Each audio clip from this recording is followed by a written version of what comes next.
asked to speak to you today about affirmative action, and that's what my presentation is with regards to, and how we can understand what affirmative action is and affirmative action in the new constitution.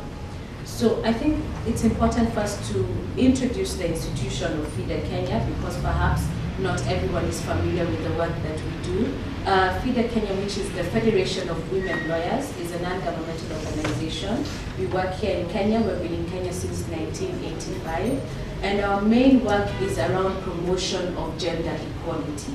So all our work is geared towards ensuring that in our country, all forms of discrimination against women are eliminated. We do this through various ways, including providing legal assistance or legal aid to indigent women, but we also then cater towards women as a whole constituent in terms of advancing laws and legislation that promote gender equality.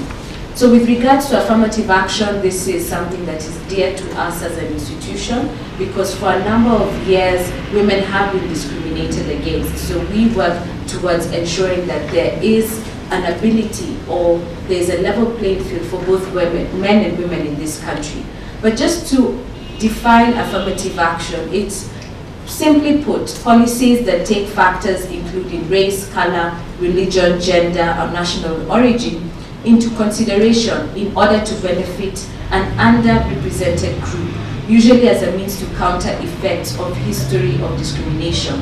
Affirmative action at most times is only related towards women, but what we need to understand is that affirmative action can be employed even for persons with disabilities, for a race, or persons of a certain nationality who have historically been discriminated against. So we must expand our thinking and our understanding of what affirmative action is. Now, what affirmative action does is that it focuses on various policies to make sure that that historical discrimination is now dealt with through employment, making sure that persons, perhaps if an institution has not previously employed persons with disabilities, now it makes sure it has a policy to do that. Even with regards to education, I'm sure you remember in the past we have had quotas given for persons who have come from minority groups in our national schools, and that is a form of affirmative action. Now, when you look at the key principles of affirmative action, or the framework, the foundation, the backbone of affirmative action, is that it needs to be clear, it needs to be targeted, and it needs to be specific. So whenever affirmative action policies or programs are being put in place, they must be specific for a certain period of time to address a historical injustice. They need to be targeted, so it has to target a particular group or community, and it has to be clear how that will be achieved.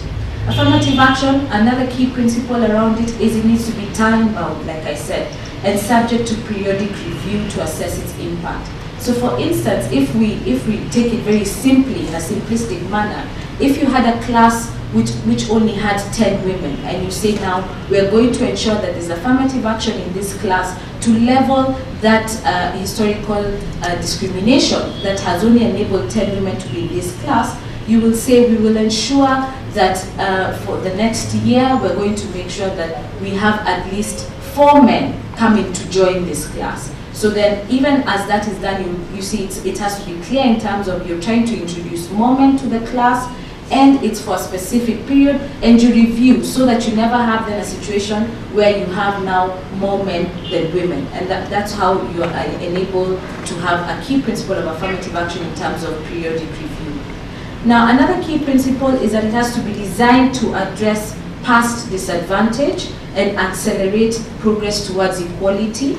It has to not disappropriately disadvantage others, disproportionately, that word has now caused problems, disadvantage others, and also it has to be used to meet a particular need of a disadvantaged group. Those are the key principles of affirmative action. Now, why has there been a clamor for affirmative action?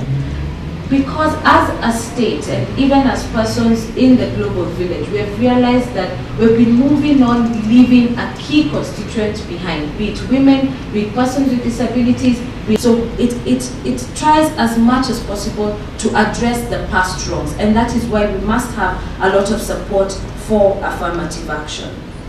Now, there are some exceptions to the general rule around equal treatment and non-discrimination, and why I bring this up is because people in the past have said, well, now if there's going to be affirmative action, you're discriminating against, for instance, men, you're discriminating against able-bodied persons. But affirmative action is an accepted exception to equal treatment and non-discrimination, because as you recall, we're trying to address a historical injustice or a historical disadvantage. So it is accepted to bring forth equal treatment. Now, in the Constitution, which is what I was basically asked to speak of, affirmative action has been interpreted in Article 260. And it's interpreted as to include any measure designed to overcome or ameliorate an inequity or the systemic denial or infringement of a right or fundamental freedom. And that's very clear, it's clearly defined in the Kenyan Constitution. Now, what we need to understand is that the Constitution is the fundamental law of any country, of our country, and it spells out the basic rights of each person. It also serves as a framework for all other laws and policies. So we see it as a supreme law, and therefore it's important that those definitions such as affirmative action and key principles of affirmative action are embedded in the Constitution. Now, like I've talked about persons with disability, the Constitution is very clear with regards to persons with disability, and it says that the states shall ensure at least 5% of members of the public in elective and appointed bodies are persons with disability. When it comes to youth rights, in Article 55, it says the state shall take measures including affirmative action programs to ensure that the youth have access to relevant education and training, have opportunities to associate, be represented, and participate in political, social, economic, and other spheres of life, for instance, access to employment. So the Constitution has recognized that there has been discrimination of youth, persons with disability, and women. When it comes to minorities and marginalized groups, Article 56 of the Constitution is very clear. It says that the state shall put in place affirmative action programs designed to ensure that minorities and marginalized groups are able to participate and are represented in governance and other spheres of life, are provided special opportunities in educational and economic fields, are provided special opportunities for access to employment. And the Constitution actually defines who are minorities and marginalized groups. With regards to gender equality, the Constitution is very strong around the issue of affirmative action with regards to gender.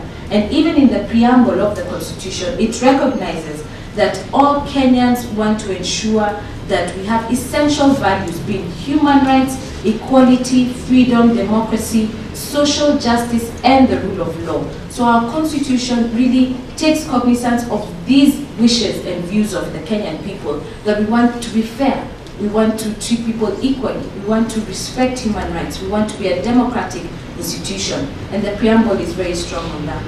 If you look at the national values and principles, again in Article 10(2)(b), it comes out again the issues of equity, social justice, inclusiveness, equality, human rights, non-discrimination, and protection of the marginalized. So the running thread throughout our Constitution is around ensuring that we address some of those historical injustices that have been meted on whether it's persons with disabilities, whether it's women, whether it's youth. And it comes out very clearly in terms of we must be inclusive. We can no longer operate exclusively. Now, if you look at Article 22 of the Constitution, it's very strong about the Bill of Rights and comes out clearly to state that every person shall enjoy the rights and fundamental freedoms in the Bill of Rights to the greatest extent consistent with the nature and right of fundamental freedom. Basically, this is saying that every person has the right to enjoy the rights in the Bill of Rights in the Constitution. Now, the key article in the Constitution that talks about equality and non-discrimination is Article 27. And the entire Article 27 comes up very clearly about issues of equality, non-discrimination. If you look at Article 27(1), it says every person is equal before the law and has the right to equal protection and equal benefit.